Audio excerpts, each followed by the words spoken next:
Lu Shu is a lonely orphan boy, mocked by his classmates for being weak and poor, until one day, Truck-Kun paid him a visit. After that, he unlocked a strange ability. He can level up by absorbing people's negative emotions. But let's rewind a bit and start from the beginning. The series starts with a woman in the streets. However, it doesn't seem that the woman belongs there as she isn't alone. She is with a newborn baby named Lu Shu, whom she sings a lullaby. The woman gives the baby to another person and leaves. The baby has a walnut-shaped pendant. Fast forward, we see the boy has become a man taking care of his little sister, Lu Shu, who wants to eat sweets at the fair. So you know they're gonna be hella expensive, especially for Lu Shu, who's not financially stable, that he caves in for that kawaii face. Then they go to enjoy a fire show. While making their way through the hordes, Lu Shu gets too close to comfort facing the flames, but instead of flinching back, his mind goes somewhere else and his necklace starts glowing. Yet nobody takes note as they are amazed by the fire show. Later, the duo goes backstage to see the man behind the show and asks him how it's done. However, inside, they come across some men in black taking the blondie against his will. Beyond scared straight, Lu Shu tells the fellas that they were just looking for the toilet when they got caught. One of the men tells them that they are a firefighting group and the fire show is not licensed. That's why they are here to bring the fire show guy for investigation. It's a silly excuse. Lu knows it and they know it, so not wanting to go through the hassle of dealing with him, the guy tells them the direction of the toilet and everyone goes their way. Back at home, we learn that Lu Shu is not Lu Shu's biological sister. They were from the same orphanage. Now they live together as a sister and a brother. When Lu Shu goes to the store to buy some food, he gazes at the face of God Truck-Kun, sending him flying headfirst to the rock-solid ground. The walnut starts sparkling on his neck, lifting his body higher and higher. His body begins to somewhat transform as we see from his tissues, twisting, glowing, and changing. On the other side, the man behind the god is freaking out, believing he has killed the young man, so when he goes to check on him, Lu falls as if nothing was happening. But then our boy opens his eyes, wanting revenge, money as a form of compensation. Seeing this, the truck driver gets frightened, thinking it's his ghost, and flees away while numbers keep ticking over his head. Thus, Lu Shu goes back to his original task, buying some noodles, but the task seems harder than usual since the shopkeeper is also frightened and numbers appear above his head. But the main man doesn't overthink it and gets back home to take a shower. After washing himself up, Lu looks for any wounds or signs of the accident but finds nothing. The only thing he notices is a sparkling sign on his palm, which he concludes it as being a sign of his awakening superpowers. After further theorizing and thinking, Lu realizes that his power comes from people's negative emotions. A digital circle system appears in front of the self-proclaimed Demon King, and like any growing healthy young adult, he dives into it head first without any care in the world. He starts pressing some buttons in what seems to be a wheel of fortune. Although he kept losing and dropping his points fast, Lu manages to secure a win and an apple appears from thin air. He bites it and instantly feels comfortable as well as energized, prompting him to play more and lose more points, until he wins a letter active by singing the kid's lullaby, which takes him on a journey through space and time to somewhere representing what seems like Lu's inner soul power map. After looking a bit into it, he goes back to reality and joins his little sister at the dinner table, only to leave again upon seeing a fire has occurred in their area. When he climbs to the rooftop to take a look, he finds the same men from the fair jumping from rooftop to rooftop like ninjas but with drip. They hear Lu Shu and approach him.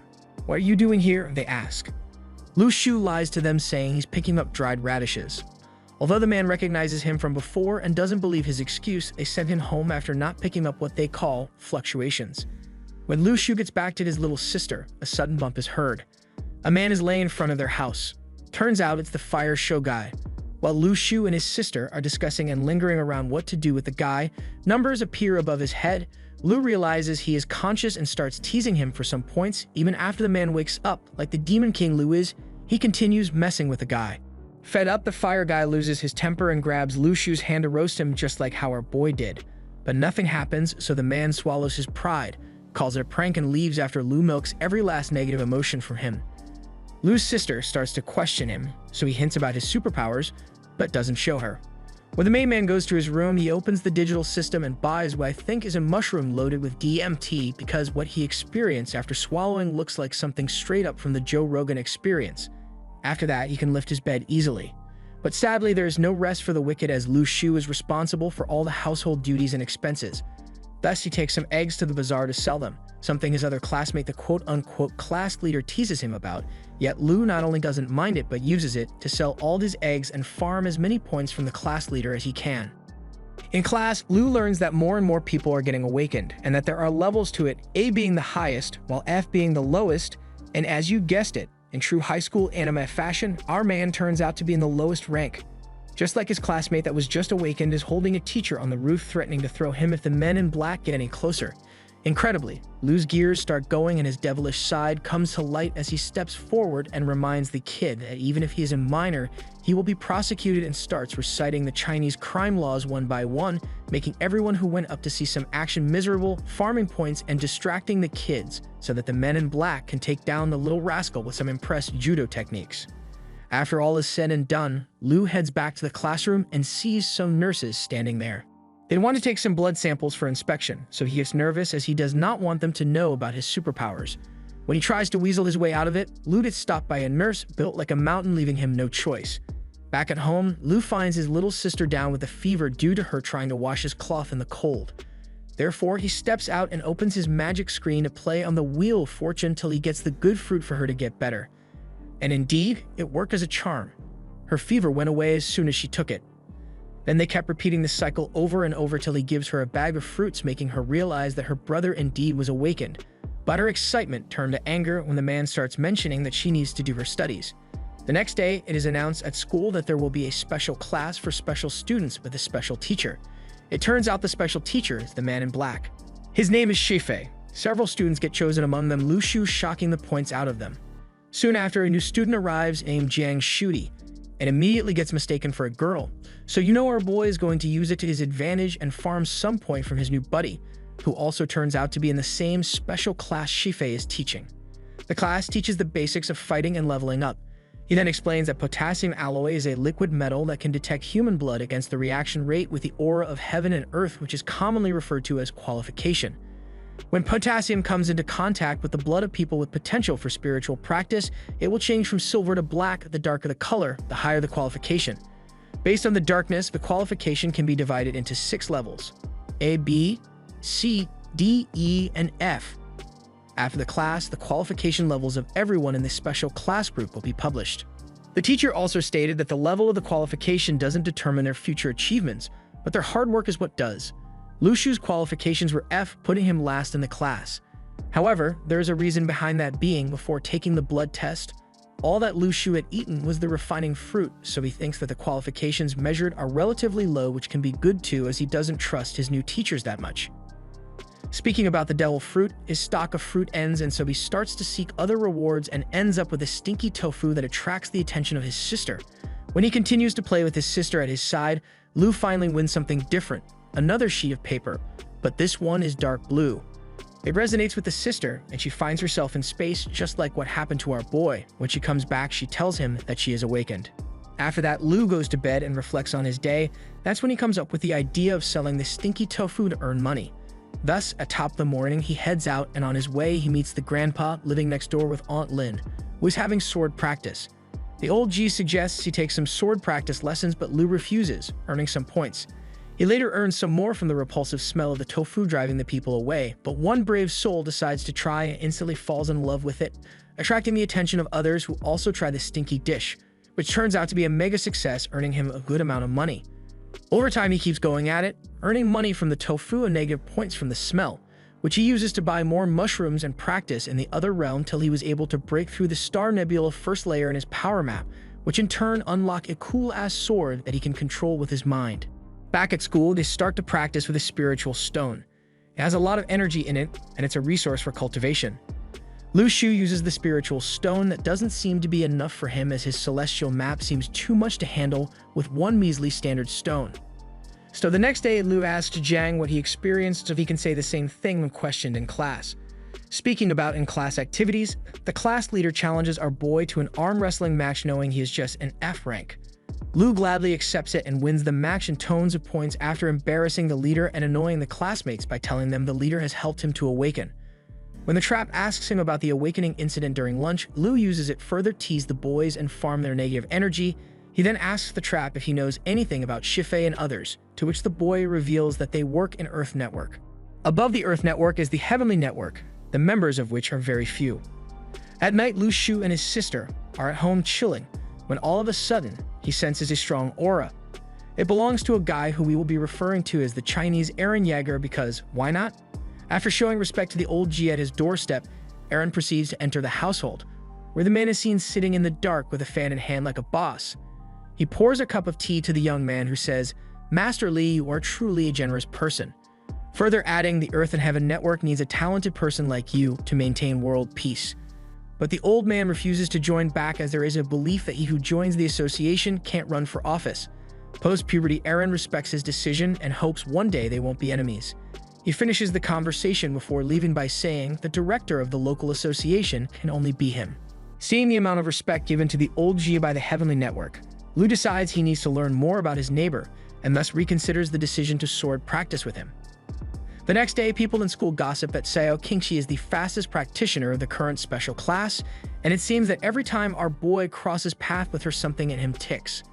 Something our boy thinks about when he gets back home to find his sister is acting kinda like him and earning some point. He then figures his sister's map is connected to his, then he gets notifications about how much she angered the old G. Both realize this and starts milking the points out of the old G. Soon after, the little demon leaves the grandpa and Lu to practice the sword.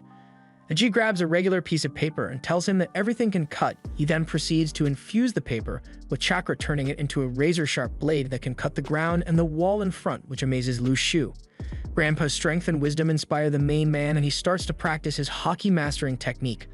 Although Sensei notes he knows nothing about the way of the sword, Lu has a talent for it and can come a long way very fast, as was evident from his skyrocket improvement.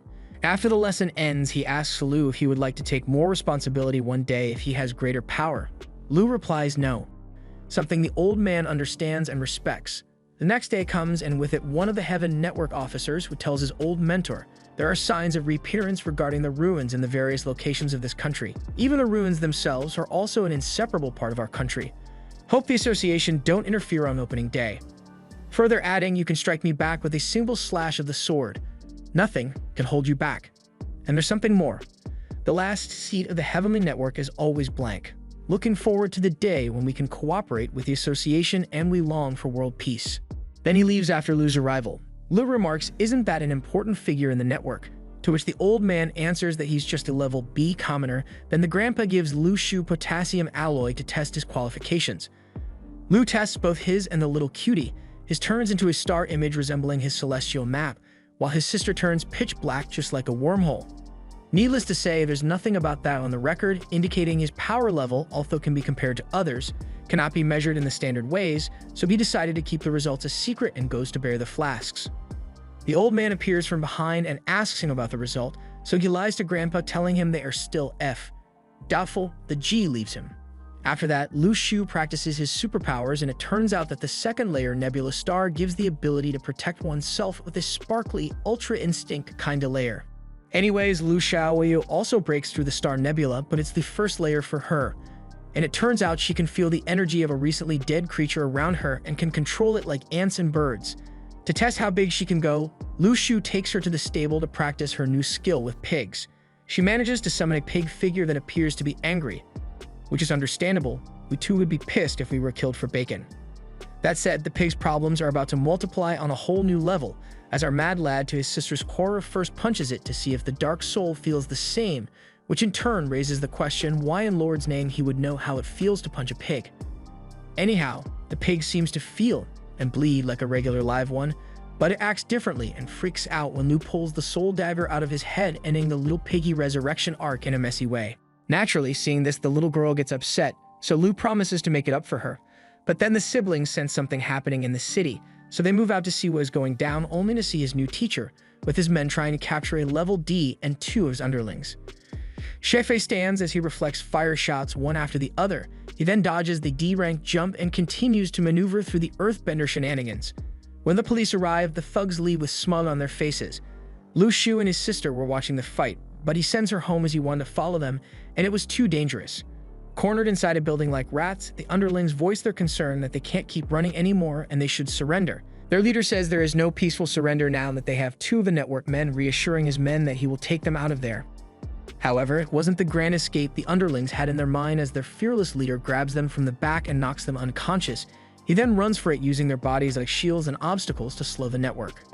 That said, one of the agents managed to stab him with his blood sword thing. Down on his knees, the level-D brute has no other option but to fight his way out. Yet at that moment, they notice a man sitting on top of them, mincingly. As usual, he tries to talk his way out, but it only manages to trigger the numbers out of them. Not knowing who the man in blue is, Sensei Shifei orders his men to catch Lu, who uses this opportunity to show them how far he came with all that practice, and it was indeed pretty far as he was way too flexible, strong, and agile than the network officers. After finishing with the ladies, Lu comes face to face with the big dog who seems to be confident in his abilities to take on a teenager with a blue aura glowing around him. This confidence soon turned to confusion when he powers up and matches the guy's strength blow to blow, but unbeknown to that Class D sword practitioner, the young boy has a trick up his sleeve, or rather a dagger that goes through the guy's arm and then kills him. With nothing left to do, Lu Shu goes back home and takes his sister out to see if her ability with the dead creatures can work on an awakened D rank, so after making sure the area is clear with a spirit bird, they go back to the battlefield to store his soul for the next day as she was tired at the moment. On the other side, the upper party learns about the fight, but they don't know who the demon in blue is. At 1 a.m. exactly, Lu Xiaoyu wakes up in excitement to tell her big bro that she managed to control the dead Class D practitioner's body. Also, it seems she found the place where they hid the money through the fragments of this person's memory. Lu then cheers her up by telling her they will buy the house for sure in the future the right way. The next morning, Lu Shu goes to school and talks to Jiang Shui, who says that lately, scientists found that after an awakened person's death, most of the overflowing energy can be detected. This is also related to the recent emergence of a large number of antiparticle substances. There are strange changes in the world, including a massive revival of superpowers. It is called spiritual energy restoration. Animals and plants in various places also experience changes. He also gives him information about the Blessed Land, which is a place full of spiritual energy. Soon after, all the students head to the courtyard to welcome their new principal. Class B from Heavenly Network, Yi Xiaoli, who seems to be a very irresponsible mentor. He announces that soon all of the students will join the Heavenly Network and assume their responsibilities. Thus, the students are going to be distributed spiritual stones based on qualifications. Class C qualification, 1 stone. Class B, 2 stones. Class A, 10 stones. Awakened ones get 2 stones every month. And guess who is known as a quote-unquote awakened? Yep, it's our boy Lu, but he's more interested in the stones selling value than their practical value. So he talks with his homie to find a buyer on the black market, which he does, selling them for 120,000 each. As the day goes on, the chubby boy goes to visit the old G to ask him if he knows the guy responsible for defeating the D rank, to which the G responds, no. And before he leaves, he also tells him about a strange phenomenon about 2 skeleton corpses that can run, jump, and push people. He states that the grandpa will get the promised medicine, regardless if he joins them or not, as an appreciation for his old contributions. Lu Shu returns home with a gift for his little sister. It's a brand new phone. Moreover, he bought the house with the money earned from the spiritual stones, and they won't be kicked out anymore. However, their happiness is cut short when Lu Shu gets a call from his classmate, telling him they need to be at school ASAP. The students get taken somewhere in the mountains. They don't have any idea what is going on. Jiang Shui says that ruins will open soon, and they are responsible for perimeter security. They don't even know what the ruins actually are, but what they do know is that the ruins appeared suddenly after the big changes in the world, and there are ruins all over the world that attract many masters fighting over something within it, such as medicine and magic weapons. There's also something very important, which is called the Formation Eye. If someone got the Formation Eye, the entire ruins will be lost, as it's the most valuable item of all the ruins. Only 1 ruin has ever been opened in this country before. Upon arriving at the camp, Shifei warns them to keep today's action a secret. If not, there will be a military punishment. Shifei further explains that they have brought them here to gain experience. As such, they will be treated like soldiers, not students. The training begins right away. Everyone gets handed a stone and is ordered to go meditate, and of course, all the students are training except Lu Shu, who chose to bug the class leader to gain easy points. Later, Lu Shu practices alone and unlocks a new protective cover. It's breakfast time, and the first dish of the morning is Li's anger, as he wants to fight our boy for his non-stop teasing. But Shifei appears and says that a fight between fellow students and comrades is prohibited, so he tells them to solve their issues with a classic arm wrestling match and shake hands after. As expected, Lu Shu beats Li for the second time. Impressed, Shifei offers Lu Shu to arm wrestle together. Lu Shu beats him too. Suddenly, there's a fog and an emergency alarm starts telling everyone to leave. The students are frightened and they run down to the mountain. The fog is like a tornado, and it sucks Lu Shu to a location that is unfamiliar to him. An axe is thrown at him by a zombie.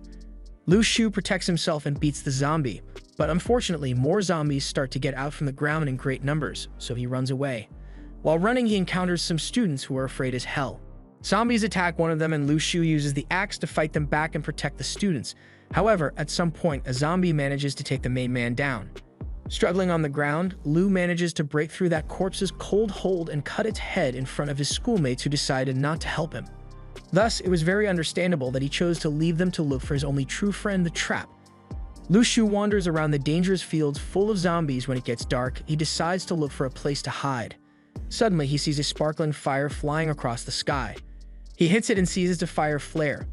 A student in a mountain gap is using them, but Lu Shu doesn't recognize him, and his name tag in this system is just a number tag. So he realizes this foreigner is a spy, and the flare shot came from a 3D printed disposable flare gun that can pass the Heavenly Network security checkpoint. They start to talk, but both are anxious and don't trust each other. Hence, they fake their identities and cities. Soon the boys run into a horde of zombies. The spy asks for the weapon, but Lu doesn't want to give it up. So he acts like a weak beta and runs away, leaving the guy angry. That said, they reunite yet again. After the action settles down, the spy and Lu spend the night together. In the morning, Lu Shu gets hungry, so he tells his cave mate he's going to take a leak and gets rotten tofu secretly, which makes the spy surprised. As Lu Shu starts to talk more and more, he makes the already hungry spy angrier, and just like that, they start to fight. When Lu manages to throw the guy away, he loses his sword. Thus, he too uses the dagger up his sleeve, driving it into the back of the spy, finishing him.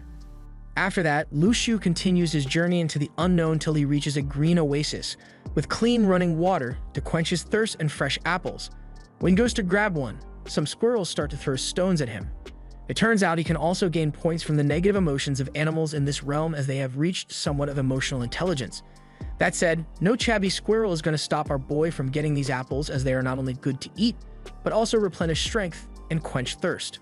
Later, he gets attacked by wolves with also feelings, so after he bugs them, Lu starts sprinting. The more he runs, the fitter his body becomes. He manages to get rid of the wolves and reunites with the student group he had left before. They are scared and hungry. Lu Shu takes out his apples and starts to eat in front of them, showing he doesn't even care about them. They are all angry at him. After getting some points, he gets up and is determined to find the Formation I. As Lu Shu continues his path, he encounters a zombie with a horse and a nice spear. Nice enough for our boy to take it, upsetting the zombie. Lu Shu then adds insult to injury by throwing him off the horse and running away as soon as the zombie homies arrive. They try to shoot him down with arrows as he makes his escape, but they fail, frustrating them as he is too agile, so they leave. Meanwhile, the network officers are camping on top of a mountain waiting for the horse troops to pass by and shoot their leader with a sniper. Unfortunately, the home team mistakes the zombie with no spear in hand for the leader, not knowing he had a Lu incident earlier. Therefore, when they shoot him, instead of the zombies turning to clueless NPCs, the actual leader notices them and orders his men to fire back. After running away, the home team regroups and assists the station, concluding it will be very hard to smite the leader now, as the element of surprise is no longer with them. Or so they thought. Suddenly, they see someone hidden in the rocks. It's Lu Shu, who is very playful with zombies. Soon, a violent fight starts between Lu Shu and the zombies. Lu Shu easily uses his wide range of weapons to cut their heads off and beats them all. Meanwhile, Li Xiaoyu is alone at home and mad at Lu Shu for being gone so long. Back on the battlefield, Lu Shu keeps getting his loot collection bigger and bigger. Following the path made up of dead zombies, the home team prepares for the next fight. While they position themselves to attack the zombie leader, Lu Shu strikes first from nowhere with the zombie spears that he infused with his power. Seeing the fight has started, the officers, unlike the first group Lu ran into earlier, haul ass to help him. But like last time, Lu doesn't need any help and finishes work as soon as they arrive. The officer tries to compliment our boy for his power and skill, but Lu's only care is to pick that loot up. With so many weapons in hand, the Silver-Tongued Demon King announces that he is selling all the weapons, and since most don't have cash on them, he comes up with a trading system instead of cash. Although people are hesitant to buy until one brave soul comes forward to buy one, and just like that, everyone soon followed, earning himself easy money and, of course, easy points. Now all dripped up and ready to continue moving, the home team, along with Lu, is leading the way, walk toward the center of the ruins. As they get closer to the core area, the temperature drops and the students get tired, so they camp at a safe spot for the night. While admiring his new bling, Lu feels hungry, so he grabs himself one super apple. He then notices that the network men are beaten down quite well, so he shares his apples with them without any compensation, and as soon as they take a bite, they feel their strength is back, their thirst is quenched, and their hunger is gone. Seeing this, the students ask for apples, but our boy refuses, pointing out that it would be a waste on them, and it would be better if they are consumed by the men who are going to risk their lives for them. That said, his moral values fastly fly out of the window when one guy starts talking Lu's language, aka money. Suddenly, some flying ghosts come and attack them, but as soon as they see Lu Shu's face resembling a monster, they flew away the same way they flew in, confusing the home team. The lads continue their path, reaching the core area, where they reunite with other people and share their adventures. Lu overhears a couple of kids talking about how the Bei Lu used to cross paths with was very brave and protected everyone, and unlike him, gave the weapons away for free to the students. Upon learning about the great feats she and Lu did, one of the masters in the Heavenly Network invites them to a meeting.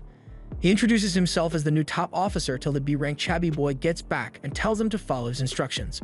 He takes a blood heart-shaped sword using his blue energy, which was a flying weapon that only C-class practitioners could conjure, and sends the weapon to measure the depth of the hole in the floor. It turns out to be 100 meters deep, and there's a cave. He says that the power of the ruins here is much stronger than anywhere else. Soon Master Li arrives with an apple tree that he carried back to the cave just because the chubby squirrel kept bugging him. Lu sees the little fella sad that everyone is eating his apples, so he offers him one and they become buddies. Later at night, by checking the names of the people Lu Shu gained points, Lu sees that there are several spies there. Thus, he stayed awake when everyone slept, a wise choice, as he was able to spot the spies diving in the pit except one who got held by our boy multiple times. Frustrated, the spy says F it, and they start to fight. After confronting him for a bit, Lu screams, "What are you doing, step bro?" Everyone wakes up to check what kind of Sa's behavior is going down. Among them is Li, who as soon as heard Lu's screams, processed to manhandle the spy in a blink of an eye. Later, after Li tells the group they will be following the spies who he is positive won't be able to beat them to the eye, he goes to Lu and makes a 50-50 business cooperation with our boy. When another ruin opens, Li will personally invite Lu since special class disciples cannot enter the ruins, and once he is in, Lu can do what he did so far, earning lots of money for both parties. With business out of the way, Li leads the way downstairs, which was created by an earth-bending Beatty. As soon as they reach the lowest point, they see the spies who are already dead. Lu Shu considers everything very strange, but they continue their march. After a while, a cave opens up and a bright light comes from it, as well as flying spirits. Li Yixiao uses his firepower to attack them, while others use their weapons to fight them back. Well, everyone other than Lu Shu, whom the ghosts avoid because they are scared of his corpse dog that ends up eating well with every ghost our boy kills and absorbs. Soon after, lots of zombies appear with their leader who has a spear in his hand, which Li dubs the formation of the eye. Therefore, he thinks that after seizing the spear, these ruins would instantly disappear along with everything inside it, from land to monsters. Thus, he attacks the leader, killing his horse. A fierce fight starts between the zombies and the people. At some point, Lu was going to be hit from a blind spot if it wasn't for his girl Sao stepping in. Some time passes, and Lu notices that the zombies are avoiding him because of the corpse dog, which sparks an idea inside that devious head of his, so he ends up leaving the battlefield and enters the castle without being noticed. After that, Lu Shu continues his exploring and opens a huge door, believing some nice items behind it are worth $1. Meanwhile, the fierce fight outside continues. Now inside the zombie headquarters, Lu sees some huge statues with nicer spears than the zombies, so naturally he wants them. However, the figures move and show they are ready to duke it out. Hence, Lu pulls Corpse Dog, and as soon as they lay eyes on that cool dagger, the statues back up and stand still. Lu then proceeds to take their spears, upsetting the negative points out of them. After that, he enters another room. Inside, he finds a piece of paper that seems important. As he approaches it, the zombie leader, still fighting Li over the spear, senses that something is up, so he throws him the spear and immediately heads back inside. Li realizes that what he is holding is not the formation eye, so goes after him, but he gets stuck fighting the guards. The zombie leader approaches Lu Shu, who was reaching for a golden seal, which is too precious for the zombie leader as it's the mountain and river seal. Out of surprise, Lu Shu drops it. Luckily, though, he catches it last second, and his body absorbed it, and with it, everything in the realm. The buildings, the people, and the zombies disappeared, immediately flying away to the seal which was in Lu Shu's hand. Even Lu Shu himself disappeared from there. Incidentally, everyone else gets transferred to the city. The students register and drop off their weapons, everyone except the class leader, who looks depressed because Lu went missing, making him sad as everyone believes he has died. And so the class leader volunteers to look for his body, claiming they are related.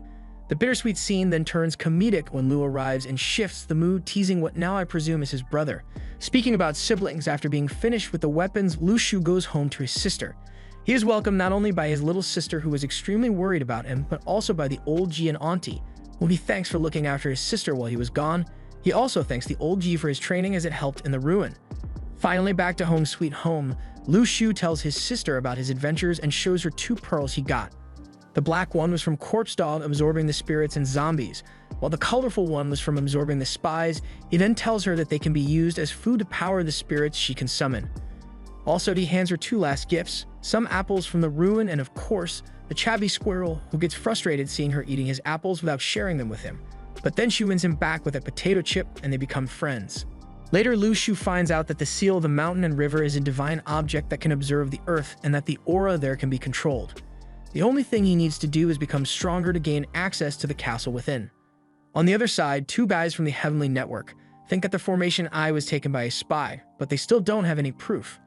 Moreover, they had already sent 2 members to the city to report any unusual flow of the aura. They also discussed the students, stating that Lu Shu and Sao Qingxi are outstanding. One of them says that new ruins are opening soon, further adding Northern Gods, Eastern Gods, and Western Vows. Even the Foundation and the Network are working to step up the war effort. There's no need to wait for the next ruin. There will be a war between heaven and earth. Change is coming. Meanwhile, changes happen in the Liu household. The kids now have a new TV, and our boy is not stopping there as he wants to provide a better life for himself and his sister. And so he continues to explore his new superpower. We move to a battle between a guy in a hood who looks so much like Eren Yeager you can almost taste it. A bunch of other awakened users try to take him out. However, he is more than capable to handle him. Ambushing this dude was as a big mistake as choosing to engage him in a fight instead of running away. For the next few minutes, we are treated to some insane battle choreography, the kind you haven't seen since that one kid on the swing just vibing solo. I mean, aside from the big shonen shows, name a character sliding like that after a long fight. The obvious winner of the fight stands on business, proud of his work. Short lore explanation. This guy is the leader of an organization of awakened individuals that is training the next generation to join them and fight the good fight, i.e. protecting their motherland from foreign threats and awakened users. This organization is called Dragnet. That said, we move from the leader roasting some poor bastard to a crisp straight to Lu Shu, who is still roasting his customers, seeking to buy his famous stinky tofu which he gained from the geisha system that his unique power offers. While checking his phone, the fat guy is desperate to try out the stinky tofu and negative points appear above his head. Lu Shu gives a brief on how his powers work and why he acts like a jerk. A funny one I might add to almost every other character in the show. Speaking about the show characters, after the incident that happened in the dungeon, the parents of the original cast became unsure of their children's safety, which is why a meeting was being held in the school, led by the commander of the Dragnet that trained them and led them into that expedition. Lu Shu infiltrates the meeting disguised as his father, wearing glasses and a loosened tie. Yet, unlike Superman cosplaying Clark Kent, he gets spotted by the teacher and parents, who he gets some juicy points off. Lu Shu came to this meeting since he is an orphan. During the meeting, an angry parent explained his discontent with putting their children in danger and how this didn't sit well with them. The instructor explained that if they fear for their children's safety, then they must withdraw from this school since the dangers will only increase going forward. Consequently, if they want to stay and wish to protect their motherland, then putting one's life on the line is just another day on the job. After a powerful speech by the instructor, the parents realized what was at stake here and agreed to leave their children in that school. Well, that and the promise of paying the students the average organization's salary while giving them minimal tasks and responsibilities during their studies. Back at his house, Lu Shu starts up the lottery system to use the points he gained throughout his day. Now here he is trying to hit the jackpot to further his abilities and skills. One roll after the other, and they are all duds. Just when he started to lose hope, the needle finally landed on the jackpot. The jackpot was something that looked like a cherry, a chihai fruit to be exact. Once he ate it, Lu Shu felt as if time had stopped, and he started to accumulate energy from everywhere around him. As it accumulated more and more, Lu Shu felt himself floating on clouds. However, he was still disappointed for not sensing any physical change in his power or realms after eating that fruit. A frustrated Lu Shu leaves the house and heads over to the old man next door to resume his sword training. The old man gets wind of Lu Shu wanting to join Dragnet and then explains how the foundation of swordsmanship works. You see, there are many types of chi to exploit, use, and gain powers from once mastered. The sword is just the instrument to release them, and gaining mastery over those powers requires years upon years of practice. At that moment, Lu Shu realized what the Chihai fruit was for. It was to accumulate those cumulus clouds inside of him. Lu Shu then tapped into that energy within him and released a wind-like blast that tore the leaves in the distance. The old man silently retreated to his humble house and screamed his lungs out, and the number +999 appeared on the screen for Lu Shu. On the next day, Lu calls his friend Jian with a peculiar request: 3 drops of his blood. Weirdly enough, Jian agrees almost instantly and doesn't even ask him why he needs the blood drops. Jay is a real one. Be like Jay. Piss in that cup to let the homie pass a weed test. Soon after, his little sister wakes up. He gives her the great news that she will be able to attend school as well. Trying to outsmart him, she asks for 3 specific dishes, and if he can make them in the next 5 minutes, then she will finally accept to attend school. Too bad for her. She did know that Lu Shu already had those dishes packed up in his storage from the previous night in the lottery.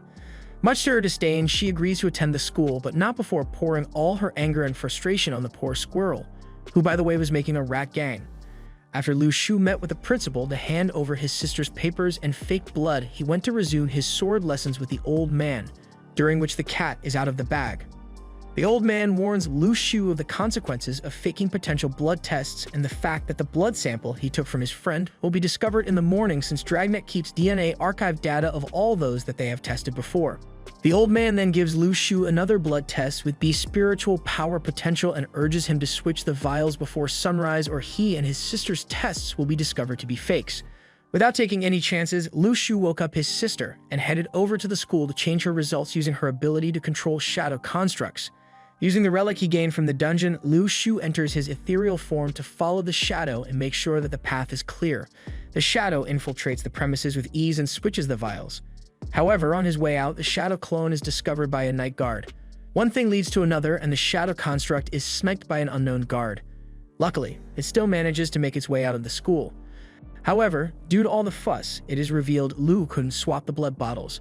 So he went to talk with the old man, telling him he didn't dare to go near the school when they heard gunshots at night, and so here he is asking him for a favor, which the latter agrees to. When the old man talks to his wife, we learn that both know more than they show off and that the old man suspects Lu has generational potential, and he plans to support as well as refine his talents. Now with the shitstorm done, Lu Shu gives the awakening fruit to his sister's squirrel, awakening him and changing his color to full white. Not only that, Lu Shu gets the genius idea to make the rats drink from a bucket of water with the fruit squeezed in, so that they awaken them to use newly acquired brain cells to collect information for the super squirrel, who in turn will pass the main team. Lu also gives the chubby little fella some homework to help him expand his vocabulary and improve his ability to communicate. The next day, Lu Shu and his sister go to school, and he reminds her not to use her powers or hit anyone, revealing how strong she is. Yet, if someone provokes her, she is free to defend herself as long as it doesn't go to the extreme. Pretty good advice considering the little rascal is not making any friends today, which Lu Shu knows, judging by how unsurprised he was while watching the negative emotions of his sister's classmates. Suddenly, Lu Shu's teacher approaches him and takes his hand to thank him for his contributions to securing the ruins. Also, he was awarded the rank of lieutenant. Later, the goofy commander takes the stage to give a speech for the students who remain in the military faction to both thank them for deciding to fight for the country and to ignite their spirits bright for the dark times they will face moving forward. The students then take an oath and are now officially Dragnet members. Something the kids seem moved by, but not Lu Shu, who doesn't understand what's so great about protecting people he doesn't know and land he doesn't own. His deep thinking is cut by a surge of negative emotions coming from his sister's way. A teacher comes to tell him to head for the principal office, where Lu Shu has to apologize to all the parents of the children his sister beat up and pay for the medical expenses that came with it. On their way home, Lu Shu gives her the silent treatment, and she realizes just how much she messed up this time. Once they reach their home, the little angry gremlin broke on the ground, crying, afraid that her big bro was so mad and disappointed for what she did that he might send her back to the orphanage and stop supporting her. Lu Shu climbs up the ladder and sits on the house's roof. He then asks her to join. After explaining to her that although sometimes action must be taken, the way she took it was unnecessary and excessive, emphasizing that she should learn to understand the situation and decide what kind of action must be taken. Realizing the consequences of said action, the two reconcile. Lu Shu then goes on to explain, although he doesn't understand it, he now feels different. Ever since he took that oath to protect the country and everyone in it, and what a huge responsibility that is. He even tells her that he used to think that Dragnet was silly, and that the old man, i.e. his sensei, was an idiot for trying to push him to rise in the ranks. Speaking about the old man, the swordmaster and his pupil are practicing to open the Chi-Hai channels. The student is a crybaby. However, no matter how hard he tries, the level won't unlock even after 20,000 tries. Back to the present, it is revealed that the same crybaby was none other than Old Man Shan. He explains just how frustrated he is that Lu was able to do in 2 months what he couldn't do in 2 years. Lu Shu is back to practice his fighting skills with the sword and is taught a new technique by the old man that might help him control the raging clouds of his chi. This might give him the edge he needs to make the clouds rain, i.e. conquer this level. One slash after another, Lu Shu was inching closer to his goal until with one swing he released a strike that unleashed a sound. This is a martial art called the martial arts sound technique that not even the old man's teacher witnessed in his lifetime. The next step is for him to turn those droplets into a river, and from a river into a raging sea with the power to destroy mountains. Yet to work hard, one needs to play hard. So Lu Shu makes plans to visit some rural areas and sightsee. Once the siblings wake up, they prepare for their trip to the mountains and will be traveling there by train for the first time. Both are very excited to experience this new sensation. And once they reach their benches after a small quarrel with the security about the squirrel, they encounter a group of awakened students from their school who are playing cards in their cubicle. Lu Shu demands to rest in his bottom bed, which upsets the kids who are mid-game. After a small back and forth trash talk to milk the kids for some points, the ticket man arrives and the situation is diffused before it reaches the boiling point. While everyone is sleeping soundly, Lu Shu leaves for a walk around the train and decides to practice his sword techniques. Even though he has no sword, during his training he was able to conjure up an ethereal sword, and with one swing the clouds moved and the glass of the train was punctured through. The next day, as the douche class students were ranting about the spiritual stones and that they know of a secret market to buy them from, Lu interjects and reveals to them that he is a lieutenant class student and according to Dragnet regulations, they should show him respect and salute him. Naturally, it doesn't sit well with them and the points start coming. Therefore, Lu Shu further scolded them, resulting in the main loser printing Lu Shu lots of points. It was insane. Later, the two arrive at their destination, but decide to take a detour, tracking down the group of students to find out the whereabouts of the black market. Lu Shu and his sister arrive at an abandoned area and decide to investigate the guy driving them around as he is giving off an energy level of a rank D at least. Lu Shu enters the black market in disguise while his sister stays on the lookout for any danger. As he walks through the market, he sees those students being tricked by some hustler out of their money. One of those hustlers calls out to Lu Shu trying to convince him to buy his fake wares. But alas, Lu Shu was someone not to mess with in this case because the hustler eventually got hustled out of two of his finest stones, not for 200,000 yen, but for 118,000 yen. As Lu Shu went on browsing the market, he saw a merchant with spiritual fluctuations to him. This meant that he was a low-level awakener, not part of the Dragnet and not a student. They talk briefly, and the merchant reveals that he has a real magical item for selling. And in return, he wants 5 fine spiritual stones, a large amount to score even by the black market standards. Lu Shu agrees since the weapon is much scarcer and more valuable than a spiritual stone he can get for free from the school once a month, and they make an exchange in the back alley. After demonstrating the ability of the magical item, Lu Shu is skeptical about whether it is worth buying. This skepticism proved to be valuable since the four-eyed big boy lowered the price from 5 stones to 4.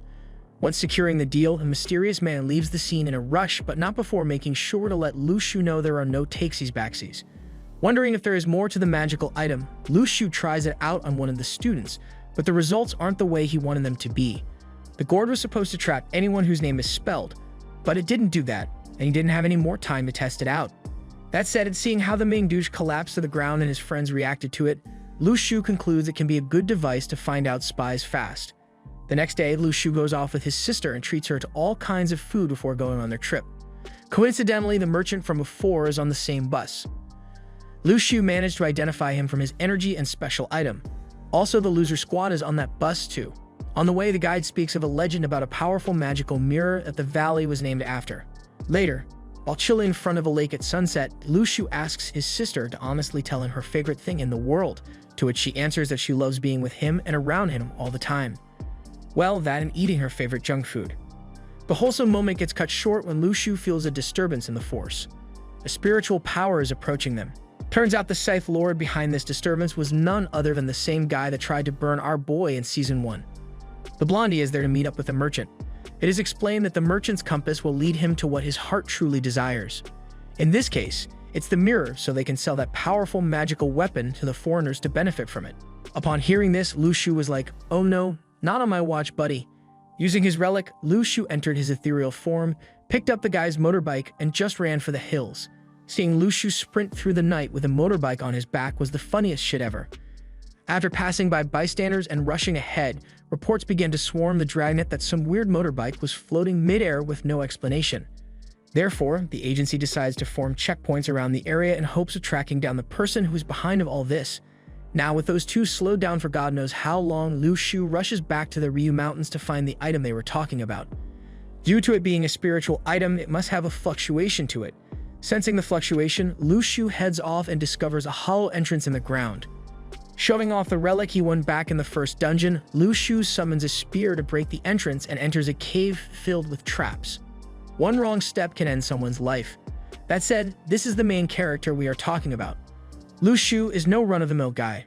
He has top-tier reaction time that helps him dodge all the upcoming dangers. After clearing the floor with style, Lu Shu enters a room in the middle of the cave where he finds a piece of the broken mirror set on an altar. With nobody to stop him, the main man called dibs on the mirror, which according to legend can show places 1,000 miles away.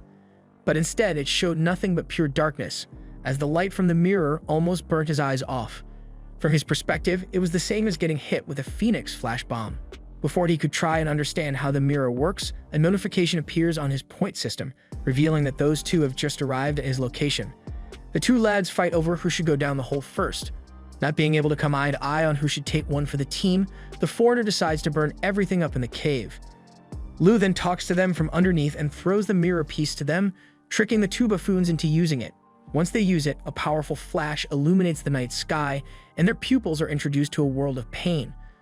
Lu then simply steps out of the dungeon, grabs the mirror, and walks off into the distance with the guy's motorbike again. Just how unlucky can those two honestly get?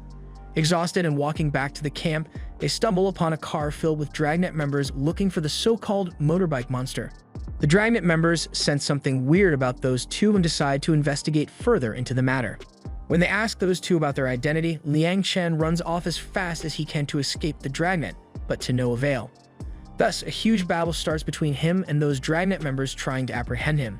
The leader of the team decides to release a B-level spiritual attack, and that was when Liang Chen gave himself up, knowing that he had no chance to stand up against such an attack.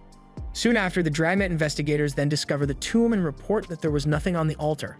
Back at the camp, Lu Shu finds his sister fighting hard not to fall asleep before making sure that he is back safe and sound. In the distance, the main man spots a convoy of Dragnet members coming through. Also, he notices the two got caught. Coincidentally, his friend was also there since they got wind of a ruin that would soon open, and Dragnet had formed many checkpoints on the road to stop any foreign practitioners from gaining its powers. Later, when they arrive at a camp where the ruins are supposed to open, Lu Shu has a vision of Tamlu standing over a lake. Not going to lie, shit looked hype AF. But before we meet him, we are first treated to a scene where the big bad speaks some words of encouragement to his people and how they will handle the good guys with no problem. Meanwhile, Lu Shu remembers a talk with his master about the top members of the org. Some pretty basic moments that don't add much to the story later on, so we're going to fast forward to the Dragnet members preparing for the day of the expedition into the ruins.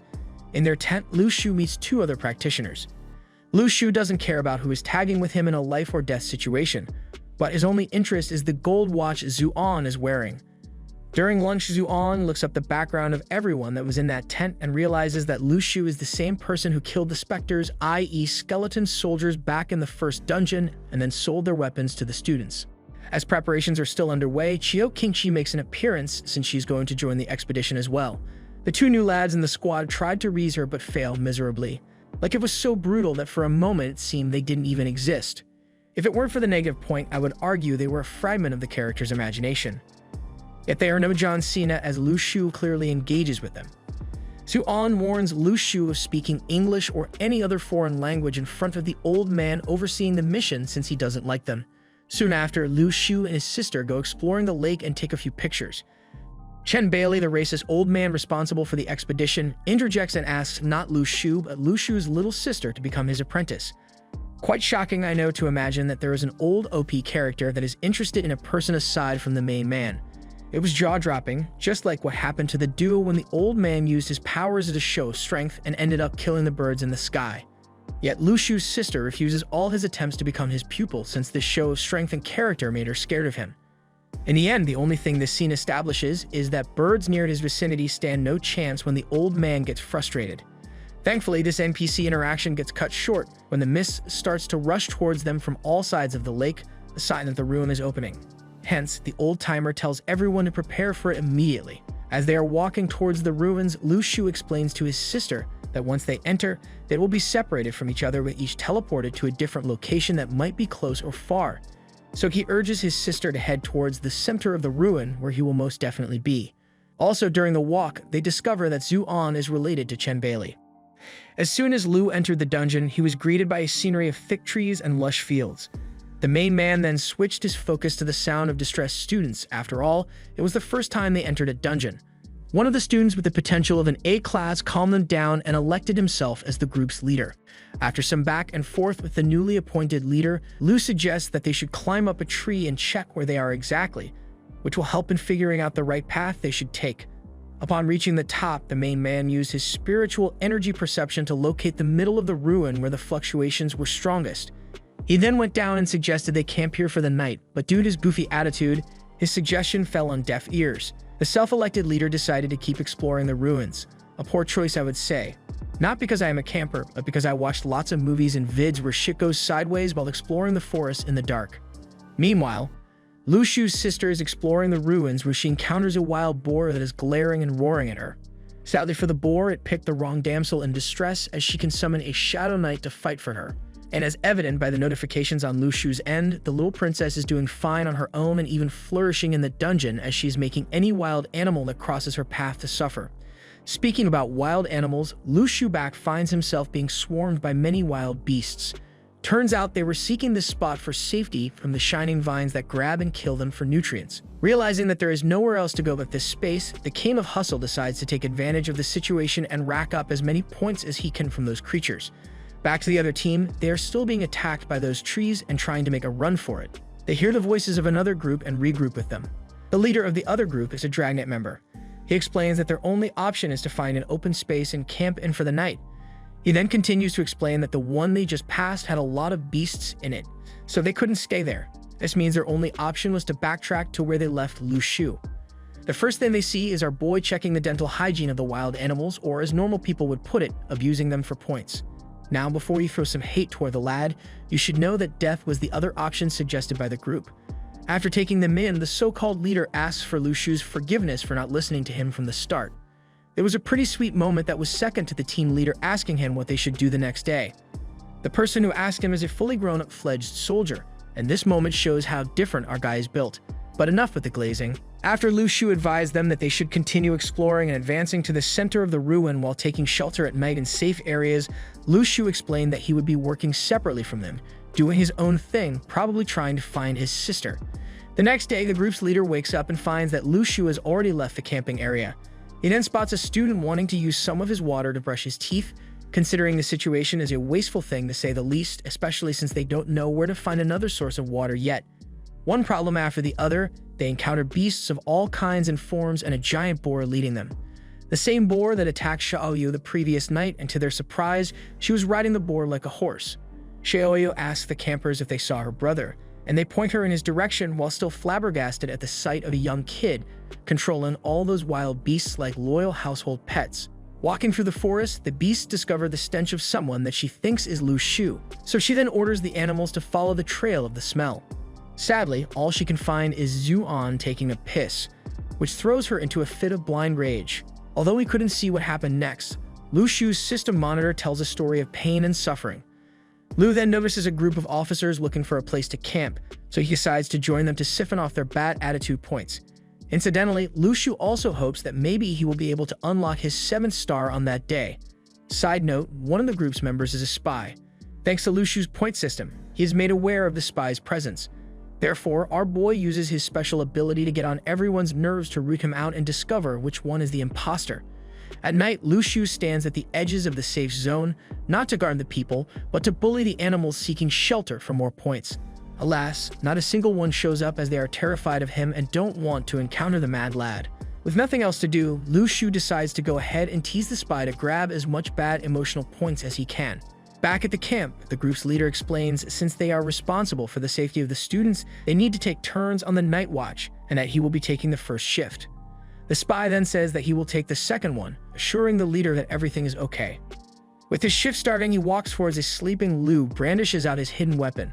And the moment he strikes, Lu rises, dodging the lethal blow. Naturally, it pisses off the spy as well as everyone present, as he makes a scene waking them up. After securing enough points, Lu continues sleeping as if nothing happened, leaving the identity of the spy a secret for now. Not wanting to deal with the human migraine that is Lu Shu, the imposter was like, F it. I would rather try my chances against the man-eating plants. As soon as he enters the woods, the poor bastard is attacked by vines, and to make matters worse for him, Lou tracks him down and reveals that he knows his identity. A small fight takes place between them. Needless to say, the spy is outmatched in every way, shape, and form. As he makes a run for it, Lu Shu throws at him one of his famous spears, tearing a tree down. And adding insult to injury, he uses the gourd to cause him lots of pain. Following this humiliating defeat, an interrogation takes place in which the spy explains that there are more of them in the ruins hiding, and their way of communicating together is through certain codes. The secret code they use is formed of the zodiac sign and the 3 last digits of one's number. Their code names are the most secure secrets out there, and no one knows them whatsoever. Furthermore, he reveals that strength-wise, there should be someone at least at C level and another master close to being at B level. Before he can discover their plan and how they are going to deal with someone like Cheng Bailey, Lu Shu offers to give him stinky tofu to eat. As soon as the dish appears, the vines attack it, giving the spy enough time to escape from Lu Shu. However, he couldn't make it far. The spy ended up as plant fertilizer. Back in the camp, the alarm on the 3rd instructor's clock goes off. Confused as to why the 2nd instructor didn't wake her up, she looked around and didn't find him. So she woke everyone up, and a campaign was formed to find the whereabouts of the so-called teacher. Please note that Lu Shu didn't tell them about what happened, since there might be another spy he didn't notice. The following day, the group decides to continue marching to the center, hoping they might find Lily, aka the imposter. During the march, Lu Shu encounters yet another beast that learned to fear him the hard way. As it flees, Lu Shu rushes after it to gain as many negative feelings as possible to unlock his 7th star, which is the largest one in his star chart, lying at the center of the nebula. However, awakening it didn't yield the results he wanted to receive. Looking right under him, Lu Shu finds a terrified Li Dan walking through the forest. So like any normal fantasy hero, our boy decides to scare the living crap out of him by impersonating some ancient witch. He then takes things a step further and shows up in front of him in his ethereal form and demands an apology for trespassing on his domain. Therefore, a scared shitless Li Dan gives up his magical compass after explaining how it works. Turns out, aside from pointing you to your desires, the compass also targets the thing that has the most spiritual power in it for a half-kilometer, making it a huge score for the main man. As soon as Lu Shu leaves the area to find Xiaoyu using the compass, Li Dan tries to leave the forest to an open space, but someone stops him and takes off his magical linen cloth. That someone is revealed to be none other than the fire user fugitive from earlier, accompanied by another spy conspirator. You see, a few episodes earlier, when everyone was busy preparing to enter the dungeon and things being hectic, the 2 cockroaches were still handcuffed with special power dampeners and unable to escape amid the chaos. That was when their spy accomplice, the one that hired them to get the mirror, made his entrance, freed them, and slipped into the ruins along with the rest. During their chit-chat, the spy leader plan to steal a formation eye for themselves was revealed, as well as the identity of the person that will keep Cheng Bailey off their back and possibly take him out. Anthony Smith is a powerful B-rank awakener who is working on his own and doesn't know that they are entering the dungeon alongside him. Back to the present time. As Cheng Bailey is walking through the ruins, he charges at a hidden underground object using his sword technique. This hidden object was none other than an attack formed by Anthony Smith to ambush him. The impacts of their attacks echoed throughout the entire ruins, and every single unit and camper were aware that something big was taking place. Lu Shu immediately rushed over to the source of those impacts to investigate what was going on. That said, he made a small detour on his way to play with the beasts for a bit. Cheng Bailey and Anthony are still going at each other with killing intent, and with each attack, the impacts of their abilities clashing become even stronger than the one that came before. Finally arriving at the scene of the battle, Lu Shu found a huge crater, and in the middle of it, Cheng Bailey was lying on the ground, tired, injured, and out of stamina. Surprised to see a powerful person like him in such a state, Lu tells him to rest and tend to his wounds, assuring him that Anthony had a far worse injury than he did. However, before he could even recuperate and rest to heal his injuries, Anthony returned to deliver the final blow. But Cheng Bailey used the last ounce of his strength to counter his attack with a powerful energy blast, sending Anthony flying across the distance. Lu Shu then decides to pursue him and put an end to this battle once and for all, despite the old-timers' protests. Taking matters into his own hands, Lu goes all out, and oh boy, what a visual treat that was. I would even dare to say the whole sequence, with the main guy powering up, pulling some crazy stuff out of thin air, and what I can only assume was lava bending before turning it all into glass as he sped toward Anthony, was absolute peak animation. Mob's psychotype of peak animation. With the mercenary trapped like a mouse, he realizes it's about time to call it a day. So Anthony attempts to escape using sand tornadoes as a distraction. Little did he know, though, trivial tricks like these are child's play for our broken-as-hell friend. That said, while trying to counter all his attacks, Lu Shu's blade missed some of them, and his back was against the ropes as he was almost pierced if it wasn't for the epiphany he received from the seventh star. Lu Shu then gained yet another magical blade, piercing through all of Anthony's projectiles like butter. Unfortunately, it wasn't enough to seal the deal, and Anthony goes on the run yet again. That said, Xiaoyu spots him. The little princess realizes that the man's joy channel has been sealed by Lu Shu and jumps right into action, striking the area in the ground and creating a huge crater. Xiaoyu then calls for her pig to start digging. Once the bore went deep enough, they found the corpse of Anthony with a huge hole in his stomach from the punch earlier. Xiaoyu extracts his recent memories and finds out the location of her brother.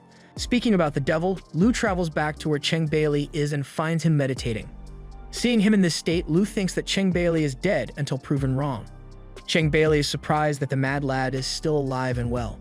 The old-timer can't believe his ears when Lu Shu tells him that he beat Anthony into escaping. Lu Shu then used to level up his awakening as an excuse, growing from level E to level C. Still buying his bullshit fully, they decide to head over to the center of the ruins and find that Formation I to release everyone in it. During their run, Lu Shu sensed something big, and since the old man had passed out from all the branches he hit on the way, Lu Shu pulled out his new compass and followed it to a small lake where he found the squirrel beefing with a snake over the flowers in the middle of the lake that are releasing a powerful aura. As he withdraws the flowers into his storage box, he can understand just how potent they are. Every single petal is the equivalent of 10 spiritual stones. Soon after, Cheng Bailey wakes up and Lu Shu fears that the old-timer might discover what he just did and demand the fruits for himself. So our boy tries to cover it up by saying that the little rat ate it. But then Cheng Bailey points out that there is supposed to be 2 fruits. Nervous, Lu Shu tells him he ate it. The old man, however, tells him to be at ease as he is not mad about it. Further adding it's not honorable for a leader to steal the things of a student.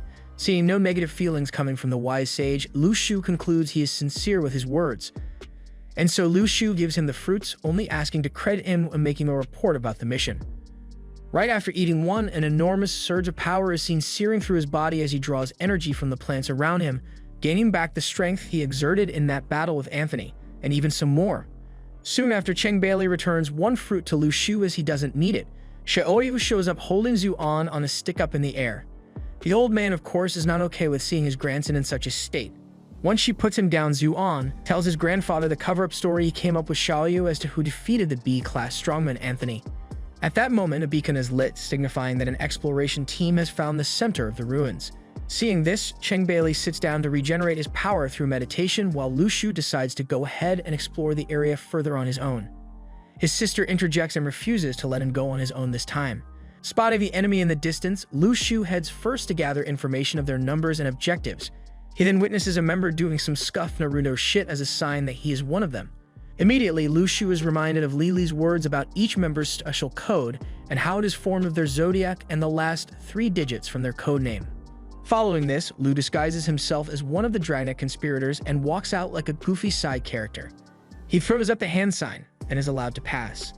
At the center of the ruins, he is surprised at just how many enemies there are, making him wonder just how in the Lord's name he's going to fight them off. The first group that Lu Shu was with reached the crater and reunited with the rest of their allies. Witnessing the aftermath of Cheng Bailey's battle with Anthony, they divided themselves into groups to gather information and report back. In the meantime, Lu's cover is blown thanks to the 2 clowns recognizing him. As soon as the 3 leaders swarm him with their swords at his throat, he does the hand sign again, saying that he is one of them hiding under the codename Li and has important information to relay to their leader. The leader then asks him what kind of information, and Lu Shu says Cheng Bailey died in the battle he had with Anthony, adding that he got rid of his body after throwing it in some pond. The leader of the group is flabbergasted at the news at first and doesn't believe it. However, after Lu Shu gives him a sample of the sand that Anthony uses, it somehow convinces him. Lu Shu's bluff worked like a charm, and he almost became Shenji's boss's right-hand man, upsetting the rest of the lackeys. With that issue solved, the fire user's time is up. He attempts to open the path to the ruins, but it proves to be harder than expected. Suddenly, a spy yells that they have spotted a group approaching them. The group is none other than Lu Shu's classmates. The Shenji conspirators meet them with open arms, giving them a false sense of security in hopes of killing them stealthily, while Lu Shu watches from afar helplessly. Luckily, the squirrel moved his squishy butt swiftly enough to warn Jian at the right moment before Chio Kinchi was decapitated by an attack from behind. The students call to arms and a great fight starts. As usual, Chio Kinchi proves just how powerful and capable she is in attacking the enemies that charge at her, while also keeping an eye on her allies and protecting them. Alas, numbers beat courage, and soon after, the students are cornered from all sides. The cavalry arrive, and by cavalry, I mean Xiaoyu and her army of beasts. Beasts and students fighting side by side gave Liang the opening he needed to charge at their vanguard and leader. Jian immediately covered the distance by passing the enemies in his way and jumped right at Liang in hopes of stopping him from burning down the entrance to the center of the ruins. An exhausted Jian is then saved by Qiao Qingqi. And once they are surrounded, Lu helps them again without anyone noticing him using the gourd. The leader of Shenji, growing weary of waiting, brandishes his powerful magical blade, powers up, and strikes the entrance with a mighty blow, opening the path to the ruins. This monster in form of a man is also a B-class practitioner, which is going to make things even harder for Lu and the company. Moving on, Shenji members leave the students and decide to head further into the dungeon center, claiming its riches and completing the mission they came there for in the first place. Lu Shu hesitantly enters the center, following the leader further in. Meanwhile, Xiaoyu breaks the enemy ranks further in hopes of making it up to Lu Shu. That was when the rest of the Qingbaili groups arrived, and it was an all-out battle. The Shinji members attempting to retreat further into the center of the ruins are surrounded, and when Liang Chen forms a wall of fire, one of the teachers charges at it with no care in the world to put an end to this battle. Suddenly, as Liang Chen prepares to burn him to a crisp, Li Dian sprinkles a paralyzing powder on Liang Chen, and he is apprehended once again by Dragnet. In the center of the ruin, one of the upper-class practitioners is grabbed by the vines and killed by it, absorbed into its bulk. I guess not even there you are safe. Shenji members are apprehended, so Qiao Qingqi and the students that are able to fight go further into the center, tracking down the rest of the Shenji leaders. Inside the tree, the students are attacked by its roots from all sides, and they have to fend off those things if they hope to survive the ordeal. As a new enemy emerges, it captures many students, but Qiao Qingqi unleashes her powerful spearman skills, shredding the plant's vines and freeing the captives. This effort was still not enough to defeat the beast. Luckily for them, Xiaoyu came to the rescue, headbutting the beast so hard it revealed its hidden gemstone. Taking no time to hesitate, Qiao Qingqi immediately rushed at the monster, and with one strike, she was able to crack its crystal, destroying the plant monster for good. In the inner sanctum of the ruin, Shenji members are being swallowed up one after another into the tree by its roots. Therefore, the leader orders everyone to regroup at his location, and a member of the group creates a barrier that is supposed to protect them from the monsters. Remembering what happened with Li Li after giving him a dish of stinky tofu, Lu Shu decides to attract those beasts with that same tactic again, breaking the formation of the enemy, but also revealing his true identity in the process. Also, he gained a few negative emotional points off these bastards, so it's a win-win, I say. Now, in the inner core of the tree, the three Shinji leaders stand in front of a gigantic flower that has an eye formation inside its bud. Lu Shu attempts to sneak behind them, but is attacked by their leader and gets surrounded from all sides. In the meantime, Qingbaili is still gathering up enough energy to break through to Class A. It means that support is not coming anytime soon. So let's just hope Lu Shu can hold on long enough. Lu Shu starts the battle by taking out the mirror he got from the Ryu Mountains to blind his enemies long enough to position himself better while fighting 3 people at once. Using at once all that he has in his arsenal, Lu Shu releases both his swords and launches his spears at Shenji's leader. Alas, they counter all his attacks easily. Cornered, Lu equips his sword in hopes of releasing his Chi-Hai attack at his enemies, an attack that is supposed to pass through their guard and strike its target. This bought Lu Shu enough time for the old man to rise and break through to the next realm, becoming an A-rank practitioner. Consequently, the Guardian of the Ruin finally awakens. So the Shinji leader reveals his last and final trump card as his subordinates sacrifice themselves for him to gain immense power. As it stands now, Lu Shu is in a pickle. He has lost all his spiritual energy, is assaulted by roots from all sides, and is overwhelmed by the beautifully rendered enemy in front of him. And if you think it can't get any worse for our boy, well, hold my like button. As the ethereal form of Shenji's leader was also taking turns beating the living shit out of Lu Shu. Beaten to a pulp, all he could think of was his sister and how to get to her. Likewise, on the other side, Lu Xiaoyu desperately plucked the roots out of the way, trying to open a path to her brother so she could help him somehow. Just when all hope seems to be lost, Eren Yeager finally makes an appearance. To put the power scaling into perspective, the boss that drove Lu Shu to a corner, almost devoured him and beat him senseless, was killed by that guy with a single attack. I kid you not, all it took was a single attack to finish off the Guardian. And then it was time for the conspirator, who also gets defeated pretty easily. The Bud, i.e., the core of the ruin, is taken and the domain is released with everyone in it set free and happily reunited.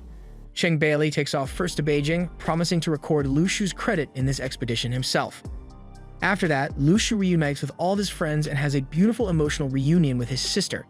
As they sit down next to the lake, Shioyo scrolls through the photos she took inside the dungeon, marking the end of Season 2 and preparing us for the next journey. Until then, we hope to find you here. Take care.